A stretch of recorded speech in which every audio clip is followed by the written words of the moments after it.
Hello students, कैसे हैं सभी। आई होप सभी ठीक होंगे। जैसे कि लास्ट लेक्चर में हमने स्ट्रेडियन और रेडियन के बारे में पढ़ा था, राइट। आज का जो टॉपिक है आपको पता चल ही चुका होगा। आज हम कुछ इम्पॉर्टेंट जो आपके यूनिट्स होते हैं उनके बारे में हम स्टडी करने वाले हैं। क्या टॉपिक है आज का हमारा? Some important practical units. Some important practicals unit. कौन से यूनिट? जो प्रैक्टिकली हम यूज़ करते हैं। आई होप बात समझ आ रही होगी। प्रैक्टिकल यूनिट्स, ठीक है, ओके फाइन। देखिए, ये आपके कुछ प्रैक्टिकल यूनिट्स हम पढ़ने वाले हैं। लेक्चर शुरू करने से पहले मैं आपको एक बार बता दूं, अगर अभी तक आपने चैनल को सब्सक्राइब नहीं किया है, टेक्निकल मंडोत्रा जी चैनल को अगर अभी तक आपने सब्सक्राइब नहीं किया है, what you have to do, you have to subscribe this channel. Fine, channel को सब्सक्राइब कर लीजिए और अपने फ्रेंड्स के साथ वीडियो को शेयर करना बिल्कुल ना भूला करो। थर्ड चीज़ जो आपको क्या करनी है, अगर अभी आपने चैनल को सब्सक्राइब किया है लेकिन बेल आइकन को प्रेस नहीं किया तो आपने बहुत बड़ी गलती की है। बेल आइकन को प्रेस कर दीजिए ताकि जब भी मैं वीडियो अपलोड करूं, जहां लाइव आऊं तो आपको नोटिफिकेशन मिल जाए। Fine, okay. अब देखो, पहला जो हमारा प्रैक्टिकल यूनिट आता है, वेरी इंपॉर्टेंट यूनिट, जो कि है आपका एस्ट्रोनॉमिकल यूनिट। कौन सा यूनिट होता है आपका? ये एस्ट्रोनॉमिकल यूनिट होता है, जिसको हम सिंबॉलिकल फॉर्म क्या लिखते हैं? Capital A small you. क्या होता है? कैपिटल ए स्मॉल यू होता है। फाइन, अब देखो, ये जो एस्ट्रोनॉमिकल यूनिट है, ये कौन सा यूनिट है? ये किसके लिए यूनिट है? ये लेंथ के लिए। लेंथ के लिए मीन्स किसके लिए? डिस्टेंस के लिए। किसके लिए यूनिट है आपका? ये डिस्टेंस के लिए यूनिट होता है। फाइन, तो देखो, एस्ट्रोनॉमिकल यूनिट क्या है? The mean distance from the centre of the earth to the centre of the sun. देखो, ये आपके मान लो सन है और ये आपका क्या है? अर्थ। ये आपकी अर्थ है और ये आपका सन है। इस सन के सेंटर से लेके इस अर्थ के सेंटर तक जो डिस्टेंस निकल के आता है, जो बीच में डिस्टेंस निकल के आता है, इसी को हम क्या बोलते हैं? वन एस्ट्रोनॉमिकल यूनिट बोलते हैं। क्या बोलते हैं इसको? वन एस्ट्रोनॉमिकल यूनिट बोलते हैं। और इसकी वैल्यू अगर मैं पूछूं मीटर के हिसाब से, one astronomical unit equals to कितने मीटर होता है? 1.4, या कई बार कुछ बुक के ऊपर आपको मिलेगा 1.5 इंटू 10⁻11 मीटर भी मिल जाएगा, जो कि अप्रोक्सीमेट वैल्यू है। अगर आपको सही से वैल्यू देखनी तो क्या होती है? 1.4959787707 इंटू 10⁻11। ठीक है, तो आप ऐसे भी याद रख सकते हो 1.5 इंटू 10⁻11। बात समझ गए? ओके, फर्स्ट हो गया एस्ट्रोनॉमिकल। सेकंड देखते हैं लाइट ईयर। कौन सा है आपका? Light year. लाइट ईयर की जो सिंबल है वो क्या होता है? LY। दोनों स्मॉल में लिखने हैं आपको। क्या होता है? LY। ठीक है, लाइट ईयर की बात चल रही है। अब देखो, इसको कैसे लिखोगे आप? इसको कैसे लिखोगे? ये बेसिकली पहली चीज आपको पता होनी चाहिए, ये भी किसके लिए है? ये भी डिस्टेंस के लिए है। देखो, लाइट है तो ये मत सोच लेना कि लाइट का यूनिट है, नहीं। लाइट ईयर यूनिट किसका है आपका? ये आपका टाइम का भी नहीं है। ईयर देख के टाइम मत समझ लेना। तो ये भी किसका होता है? डिस्टेंस का होता है। तो basically what is light year? Light year क्या है? आपकी जो लाइट है वो एक साल के अंदर अंदर कितना डिस्टेंस ट्रेवल कर लेती है इन वैक्यूम। वैक्यूम क्या होता है? यहां पे आपकी ग्रेविटेशनल फोर्स भी ना हो, यहां पे आपका एयर फ्रिक्शन भी ना हो, मीन्स कुछ भी ना हो, जहां पे कोई भी ग्रेविटेशनल फोर्स ना लग रही हो, पहली बात। दूसरी चीज, आपका एयर फ्रिक्शन वगैरह कोई चीज नहीं होनी चाहिए वहां पे। उसको हम क्या बोलते हैं? वैक्यूम बोलते हैं, जहां क्या बोलते हैं? फ्री स्पेस बोलते हैं। बोलता है फ्री स्पेस के अंदर आपकी जो लाइट है वो कितना डिस्टेंस ट्रैवल करती है एक साल के अंदर अंदर, उसी को हम क्या बोलते हैं? लाइट ईयर बोलते हैं। और आपको पता होना चाहिए, जो स्पीड होती है, यानी कि वेलोसिटी होती है जो लाइट की, वेलोसिटी ऑफ लाइट, वो कितनी होती है? 3 इंटू 10⁸ मीटर पर सेकेंड। याद रखना इस वैल्यू को। फिर भी हम फर्दर आपके 11th-12th में इस वैल्यू को बहुत बार यूज करेंगे, तो आपको फिलहाल के लिए मैं बता देता हूँ। लाइट ईयर की जो वेलोसिटी होती है वो उसकी जो लाइट ईयर, सॉरी क्या बोला मैंने, जो वेलोसिटी होती है आपकी लाइट की वो कितनी होती है? इट इज 3 इंटू 10⁸ मीटर पर सेकेंड। ठीक है, तो ये वैल्यू लिखी हुई ना, कैसे आई है ये मैं बता देता हूँ आपको। देख लो, आप खुद ट्राई कर सकते हो। आपको पता है व्हाट इज डिस्टेंस? जब मैं बोलूँ स्पीड क्या होती है? स्पीड होती है आपकी डिस्टेंस अपॉन टाइम। अगर आपको डिस्टेंस निकालना तो क्या होगा? Speed into time. समझ रहे हो बात को? स्पीड ऑफ लाइट कितनी होती है 3 इंटू 10⁻8। टाइम कितना 1 साल है, मीन्स 365 डेज, 365 डेज। और एक डे में कितने घंटे होते हैं 24 हावर्स होते हैं। और एक हावर्स में कितने मिनट होते हैं 60 मिनट होते हैं। और एक मिनट में कितने सेकंड होते हैं 60 सेकंड्स होते हैं। समझ आ रही होगी बात। इन सभी वैल्यूज को जब आप मल्टीप्लाई कर दोगे आपको ये वैल्यू मिल जाएगी अप्रोक्सीमेटली। करके देखना, आपको आंसर मिल जाएगा। अगर आपको नहीं करना है तो आप सीधा यहाँ से लिख सकते हो कि 1 लाइट ईयर किसके इक्वल होता है, इट इज 9.5 या 9.46 इंटू 10⁻15 मीटर। ठीक है। और एक और रिलेशन होता है आपका एस्ट्रोनॉमिकल और लाइट ईयर के बीच में, ये भी क्या होता है 1 astronomical unit equals to 1.5 into 10⁻⁻5 light year. याद रखना इसको, 1 एस्ट्रोनॉमिकल यूनिट किसके बराबर होता है 1.5 इंटू 10⁻⁻5 लाइट ईयर होता है। ओके। थर्ड यूनिट देखते हैं पार सेकेंड। क्या है आपका पार सेकेंड। पार सेकेंड भी क्या चीज़ है अभी, पार सेकेंड भी आपका यूनिट है किसका, डिस्टेंस का। तो क्या होता है ये समझो, देखो 1 पार second is the radius of the arc at the centre of which an arc of length 1 astronomical unit subtend an angle of 1 second. इसको थोड़ा सा करेक्शन कर लो, ये इसको ऐसे नहीं लिखना है, यहाँ पे क्या आएगा 1 सेकेंड इस तरह से। ठीक है ना। आपको पढ़ाया था मैंने 7 फंडामेंटल यूनिट्स पढ़ाए थे, मैंने बोला था सेकेंड का सिंबल एस होता है, SEC ये गलत होता है ना। जनरली हम सेकेंड को SEC लिख देते हैं, लेकिन एक्चुअल में जहाँ तो पूरा क्या लिखोगे आप सेकेंड लिखोगे, जहाँ क्या लिखोगे S लिखोगे सिंपल। SEC डॉट जो लगा देते हैं ये गलत होता है। ठीक है। तो वहाँ भी मैंने करेक्शन करवा दिया आपको। तो ये जो आपका ये 1 सेकेंड है, लास्ट लेक्चर में पढ़ाया था 1 सेकेंड बेसिकली, इसको अगर मैं पूरा पढ़ूँ तो कैसे पढ़ूंगा, ये क्या आपका 1 सेकेंड ऑफ आर्क। किसका 1 सेकेंड है जी, एक आर्क का 1 सेकेंड होता है। इस तरह से पढ़ते हैं। मैं इसको इधर से फिर से समझा देता हूं क्या होता है ये 1 सेकेंड बेसिकली, ये क्या क्या पढ़ते हैं, इसको हम पढ़ते हैं ऐसे हैं 1 सेकेंड ऑफ आर्क। जहाँ कई बार इसको हम क्या पढ़ते हैं आर्क सेकेंड भी पढ़ते हैं। क्या पढ़ते हैं आर्क सेकेंड। जैसे यहाँ पे 1 लगा हो तो यहाँ पे क्या आ जाएगा 1 आर्क सेकेंड। अगर 2 लगा होता है यहाँ पे ऐसे करके 2 लगा होता है यहाँ पे क्या आ जाता 2 आर्क सेकेंड। और जहाँ पे क्या था 2 आर्क सेकेंड। या यहाँ पे क्या आता, देखो ध्यान से, यहाँ पे क्या था 2 सेकेंड ऑफ आर्क। बात समझ गए होगी आप। ठीक है। तो देखो मैं क्या बता रहा हूँ आपको, मैं ये बता रहा हूँ कि अगर आपको कोई पार सेकेंड के बारे में पूछे, अगर आपको कोई पार सेकेंड के बारे में पूछे तो व्हाट इज पार सेकेंड, ध्यान से समझना। देखिए ये आपका एक आर्क है इस तरह से। ठीक है। वेट फॉर ए सेकेंड, मैं इसको अच्छे से आपको समझाता हूँ। ये एक लाइन बना ली और ये दूसरी लाइन बना ली। अब देखो अगर कोई पार सेकेंड पूछे तो ये आपकी एक आर्क है, ये आपकी क्या है एक आर्क। इस आर्क की जो लेंथ है वो कितनी है 1 एस्ट्रोनॉमिकल यूनिट। कितनी है 1 एस्ट्रोनॉमिकल यूनिट। अब बोलता है 1 पार सेकेंड क्या होता है, 1 पार सेकेंड आपका होता है कि 1 एस्ट्रोनॉमिकल यूनिट की लेंथ की जो आर्क होती है, मैंने क्या बोला 1 एस्ट्रोनॉमिकल यूनिट की जो लेंथ होती है, 1 एस्ट्रोनॉमिकल यूनिट की आर्क की जो लेंथ होती है, अगर वो क्या करे 1 सेकेंड आर्क, जहाँ 1 आर्क सेकेंड की एंगल बनाती है eight the centre of the circle. कहाँ पे eight the centre of the circle. तो ये जो डिस्टेंस होगा ना इसको हम क्या बोलते हैं 1 पार सेकेंड बोलते हैं। ध्यान से सुनना, क्या देखो यहाँ पे अभी समझ आएगी आपको।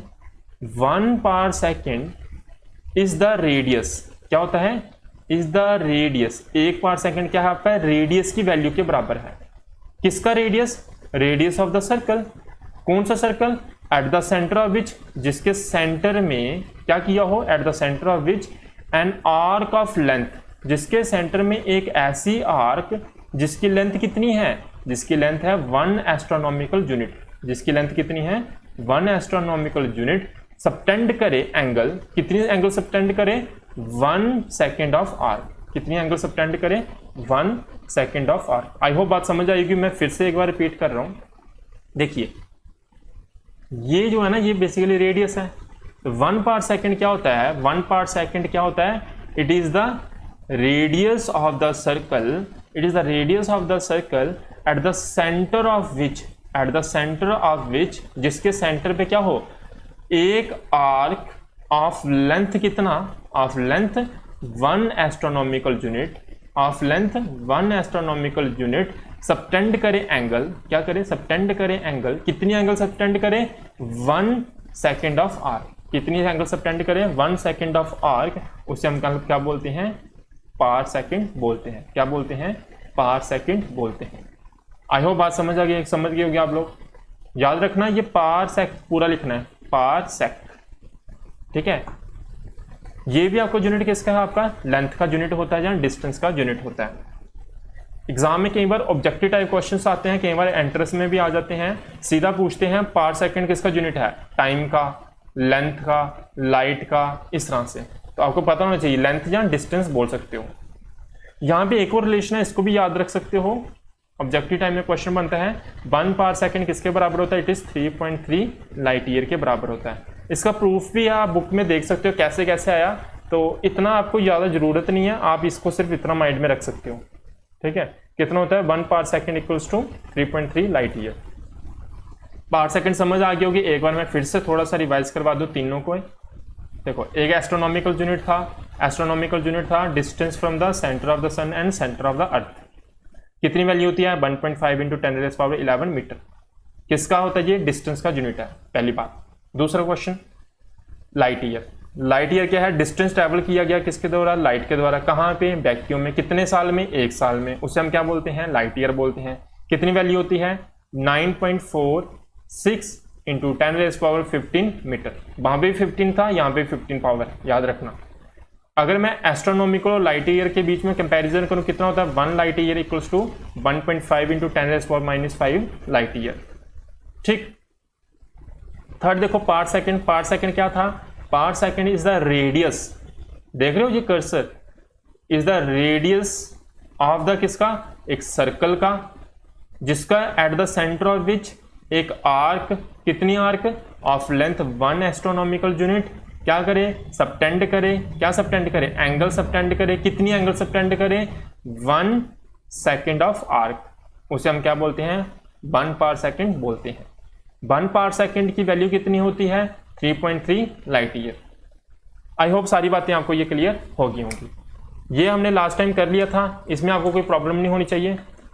ओके फाइन, नेक्स्ट चलते हैं। एक सेकेंड। ओके, ये लास्ट टाइम हमने सब कर लिया था, आगे बढ़ते हैं अभी। अब देखो, कुछ और भी यूनिट्स हैं, इनको भी समझो। देखो, let me change the colour of the pen. Fine. अब देखो, कुछ यूनिट्स हैं आपके और, जैसे अगर मैं एरिया की बात करूं, पहले किसकी बात करूं? एरिया की। वैसे इसको याद रखने की जरूरत नहीं, जिस चीज़ को याद रखनी है आप रख सकते हो। नॉलेज पॉइंट ऑफ व्यू से मैं बता रहा हूँ कि आप साइंस पढ़ रहे हो, आपको इन चीज़ों के बारे में पता होना चाहिए। तो पहला मैं लिख रहा हूँ एरिया का।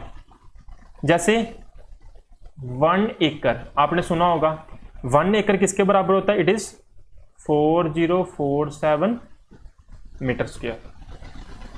पहला पॉइंट, ठीक है। दूसरा पॉइंट आपका 1 हेक्टर। हेक्टर भी सुना होगा ना आपने? 1 हेक्टर, हेक्टर किसके बराबर होता है? It is 10⁻4 metre, means 10,000 metre के बराबर होता है। हेक्टर के बारे में पता चल गया। और दूसरा देखो, ये किसके लिए बात चल रही थी आपकी? एरिया के लिए। कैसे एरिया? कैसे एरिया थे आपकी जी? लार्ज एरिया, बड़े बड़े एरिया, जैसे खेत खलिहान आपको मेजर करने हैं, अपने घर का एरिया मेजर करना है, तो उनके लिए बड़े बड़े यूनिट्स हैं। आप ऐसा तो ना सेंटीमीटर में मेजर करना शुरू कर दोगे, फिर तो रहे फीता लेके घूमते हुए। देखो ना, बीस बड़े यूनिट्स क्यों बनाए हुए हैं? आप इस बात को समझो पहले, यूनिट्स क्यों बनाए हुए हैं। अब देखो, आपको मैं बोल दूं आपको विजयपुर से लेके जम्मू तक, जैसा बोल लो, पठानकोट से लेके जम्मू तक क्या करना है? डिस्टेंस को मेजर करना है। तो आपके पास बहुत सारे तरीके हैं। जहाँ तो एक तरीका क्या है, आपके पास जो 15 सेंटीमीटर का स्केल होता है, 15 सेंटीमीटर का स्केल होता है, उसको ले लो और शुरू कर लो। पठानकोट से बैठ जाओ स्केल लेके, और 15 सेंटीमीटर एक बार मेजर किया, फिर 15 सेंटीमीटर करो, फिर 15 सेंटीमीटर, और ऐसे करते करते 1-2 साल लगा लो, काम हो जाएगा आपका। एक तरीका तो ये है। दूसरा तरीका क्या है, एक बड़ा सा फीता ले आओ, ठीक है, एक बड़ा सा फीता ले आओ, आप क्या करो फिर उसके साथ मेजरमेंट करना शुरू कर दो, वो थोड़ा सा काम आपका आसान हो जाएगा। जो तीसरा तरीका क्या है, कोई हेलीकॉप्टर ले लो और हेलीकॉप्टर की स्पीड पता कर लो, ठीक है, और कितने टाइम में उसने डिस्टेंस कवर किया हेलीकॉप्टर ने, तो आपको टाइम भी पता चल गया, स्पीड भी पता चल गई, क्या डिस्टेंस निकाल सकते हो। हेलीकॉप्टर की स्पीड पता है जहाँ, और टाइम कितना लगाया, दोनों को मल्टीप्लाई करोगे आपको डिस्टेंस पता चल जाएगा। तो ये साइंस है, समझ रहे हो मैथमेटिक्स को, साइंस को कैसे यूज कर रहे हैं आप। शॉर्टकट किस चीज को कहाँ पे यूज करना है वो डिपेंड करता है। अब दूसरी चीज मैं आपको बोल दूं अपनी कॉपी की आपने मेजरमेंट करनी है, आपका जो पेज है आपकी कॉपी का, उसकी मेजरमेंट करनी है।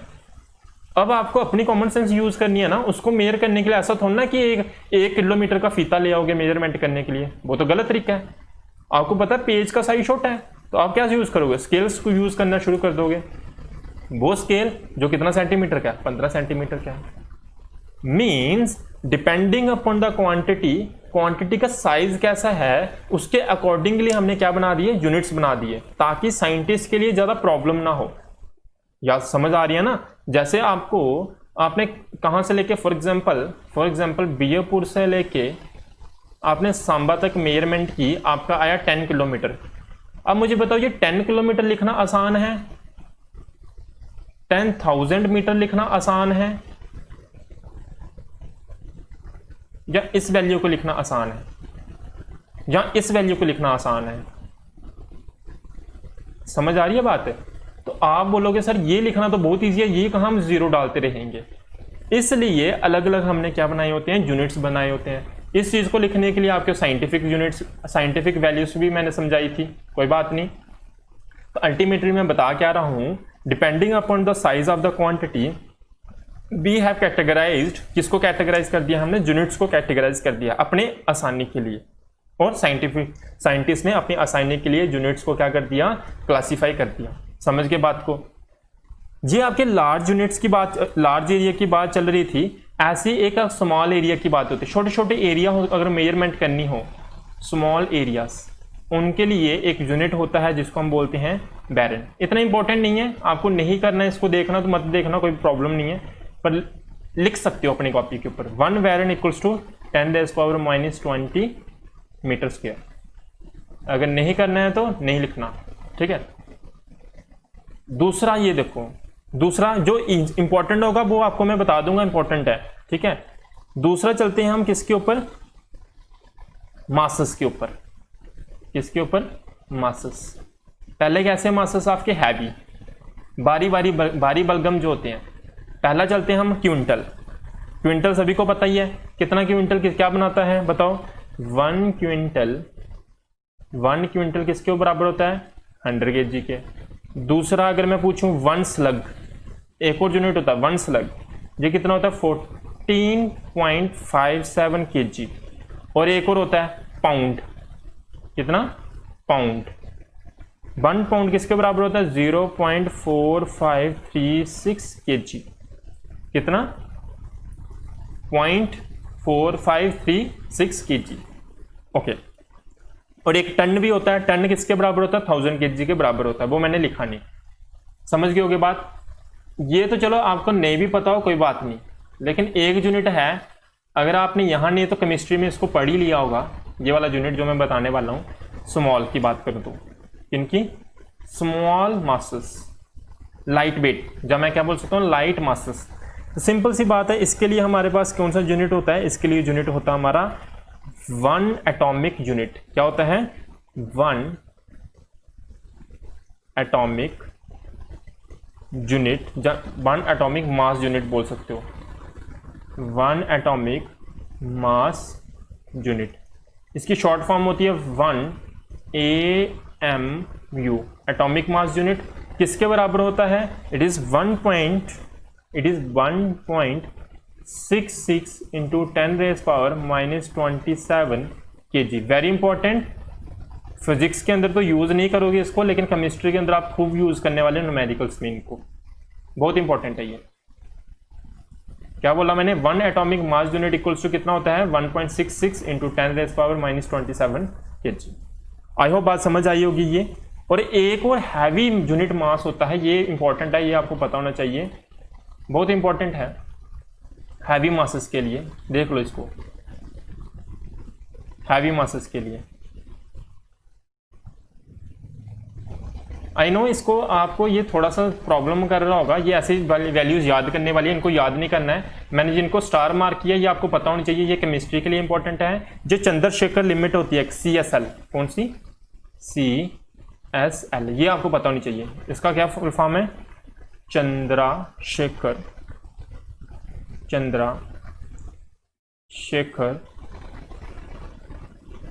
Limit, Chandrashekhar limit. अब जो चंद्रशेखर लिमिट की वैल्यू कितनी होती है, इट इज, चलो मैं इसको ना अगले पेज पे बताता हूँ, आप कंफ्यूज हो रहे होगे, बहुत इंपॉर्टेंट है ना, इसको लिख लेना है, ये पता होना चाहिए आपको। हैवी है ना, ये होता है आपका largest practical unit, largest practical unit of mass. देखो शॉर्ट हैंड में लिखा मैंने अपने, मैं साथ साथ में बोल रहा हूँ। प्रैक्टिकल यूनिट है आपका, लार्जेस्ट प्रैक्टिकल यूनिट है आपका मास का, जो कि क्या होता है आपका CSL। क्या है आपका CSL। फुल फॉर्म क्या होती है,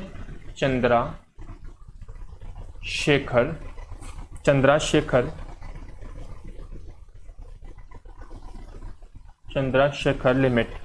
ठीक है, कितना होता है ये, इट इज 1.4 टाइम्स किसके times, mass of the sun. Very very important, ये पता होना चाहिए आपको। ये इसको भी मैं स्टार मार्क, जिसको स्टार मार्क करता हूं ना मैं, वो इंपॉर्टेंट होता है, समझ गए होगी बात। तो 1 चंद्रशेखर लिमिट, ये किसका यूनिट है आपका, प्रैक्टिकल यूनिट है मास का, मास के लिए यूज किया जाता है। क्वेश्चन ऐसे भी बन सकता है, चंद्रशेखर लिमिट किसका यूनिट है, मास का है, लेंथ का है, डिस्टेंस का है, टाइम का है, किसका है।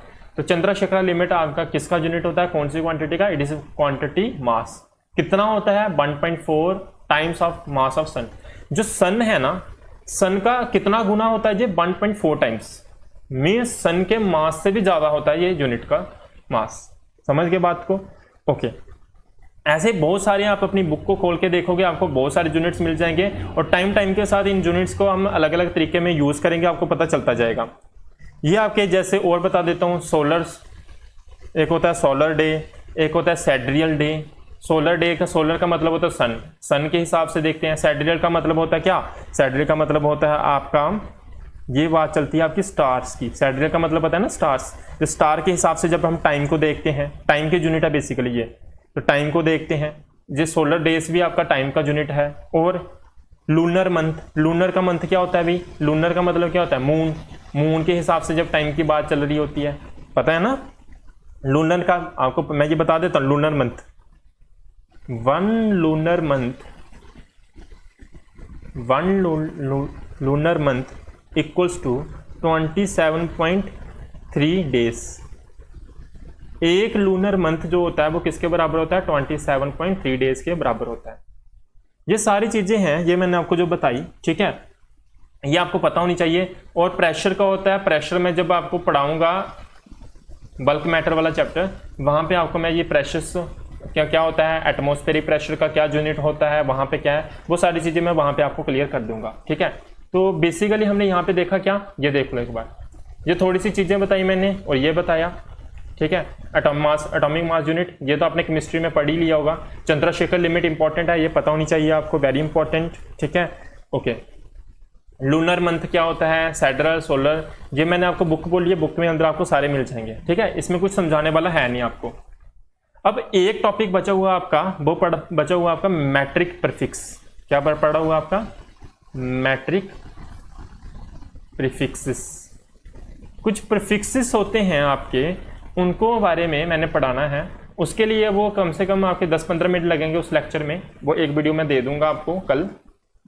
तो उसको देखने से पहले कुछ वैल्यूज़ वहाँ पे हमने जो यूज़ करनी है मैं एक बार ऐसे बता देता हूँ ताकि आपके माइंड से निकल जाए, ताकि आपके माइंड से एक बार गो थ्रू हो जाओ उनसे, जब मैं कल पढ़ाऊँ तो आपको ईजिली समझ आ जाए। जैसे एक यूनिट होता है स्मॉल क्वांटिटीज़ को मेजर करना हो और दूसरी होती है लार्ज क्वांटिटीज़ को मेजर करना हो। उन मेजरमेंट्स के लिए हमने अलग अलग यूनिट्स बना के रखे हुए हैं। जैसे एक होता है माइक्रो, जहाँ उसको हम क्या पढ़ते हैं, माइक्रोन। कोई भी चीज़ के साथ माइक्रो वर्ड लग गया, इसका सिंबल जो होता है, इसका सिंबल होता है इस तरह से, ये रिफ्रैक्टिव इंडेक्स पढ़ते थे ना, ऐसे करके डालते थे इसको, तो ये यूनिट होता है इसका माइक्रो का, सिंबल होता है माइक्रो का। तो ये यहाँ जिसके साथ भी लग जाए तो उसका मतलब क्या हो जाता है, वो कितनी वैल्यू होगी, 1 माइक्रो इक्वल्स टू कितना होता है, 10⁻⁻⁶। जैसे इसके साथ मीटर लगा दूं मैं, जैसे इसके साथ देखो इसके साथ मैंने क्या लगा दिया, मीटर लगा दिया, तो ये किसके बराबर हो जाएगा, 10⁻⁻⁶ मीटर। ऐसे एक और होता है, एक होता है नैनो कार, देखिए ना अपने नैनो, बहुत छोटा साइज।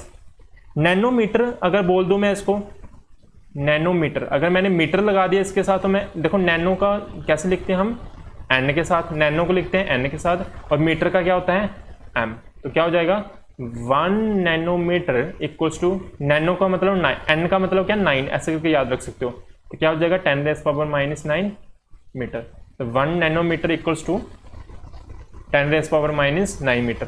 एक और यूनिट देख लो, एक होता है एंगस्ट्रॉम। ये सारे आपको याद होने चाहिए, मैं बता रहा हूं। जो प्रीफिक्स होते हैं, मींस कोई भी यूनिट से पहले, ऐसे देखो एक ऐसे भी हो सकता है, जरूरी नहीं है मीटर ही हो, ऐसा भी हो सकता है, 1 माइक्रो केजी, 1 माइक्रो केजी लिखा होगा तो मींस क्या होगा, 10⁻⁻⁶ केजी। 1 नैनो केजी मींस क्या हो जाएगा, मैं एग्जांपल दे रहा हूँ, सिर्फ हाइपोथेटिकल एग्जांपल, 10⁻⁻⁹ केजी। तो बेसिकली ये आपके सुफिक्स हैं, सॉरी प्रीफिक्स हैं। प्रीफिक्स का मतलब जो क्या, यूनिट से पहले लगना। प्रीफिक्स का मतलब होता है कोई भी चीज जो पहले लगे, सुफिक्स का मतलब होता है जो बाद में लगे। तो हम क्या पढ़ रहे हैं, प्रीफिक्स पढ़ रहे हैं। जब मैं लेक्चर अलग से इसके लिए बनाऊंगा, लेकिन ये वैल्यूज आपको पता होनी चाहिए, इसलिए मैं अलग से बता रहा हूँ। ये आपको बाय हार्ट, में आप रात को सोए हो तो मैं मैसेज करके पूछूं कि नैनोमीटर का मतलब क्या है, नैनोमीटर इक्वल्स टू किसके बराबर, आप मुझे बताओगे 10⁻⁹ मीटर, सोते सोते बताते रहोगे। ऐसे करके ये याद होने चाहिए। नेक्स्ट देखो, 1 एंगस्ट्रॉम कैसे पढ़ते हैं इसको, 1 ए के ऊपर क्या लगा दो, एक नॉट, ऐसे 0 डाल दो ऊपर, ए के ऊपर ऐसे करके 0 डाल दो, इसको पढ़ते हैं हम एंगस्ट्रॉम। ठीक है, एंगस्ट्रॉम। 1 एंगस्ट्रॉम मीटर किसके बराबर होता है, 10⁻⁻⁻ मीटर के बराबर होता है। एंड लास्ट आज के लिए आप देख लो फर्मी, एक होता है फर्मी, FERMI। देख लो मैं सभी का लेटर स्मॉल रख रहा हूं स्टार्टिंग में, रीजन बताया हुआ मैंने क्यों। 1 फर्मी इक्वल्स टू किसके बराबर होता है, फर्मी को क्या लिखोगे, स्मॉल f, फर्मी मीटर लिखना होगा तो क्या लगा दोगे साथ में, मीटर। तो 1 फर्मी मीटर किसके बराबर होता है आपका, 10⁻⁻⁻15 मीटर। ये वैल्यू, ये वैल्यू, ये वैल्यू और ये वैल्यू आपको याद होनी चाहिए। These are very important.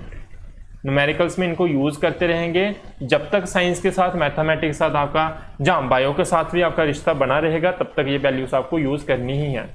ज़्यादातर बायो वाले भी इनको यूज करते हैं क्योंकि उनको माइक्रो लेवल के ऊपर चीज़ें स्टडी करनी होती है, माइक्रो नैनो लेवल के ऊपर चीज़ें स्टडी करनी होती हैं। फाइन, आई होप बात समझ आ गई होगी।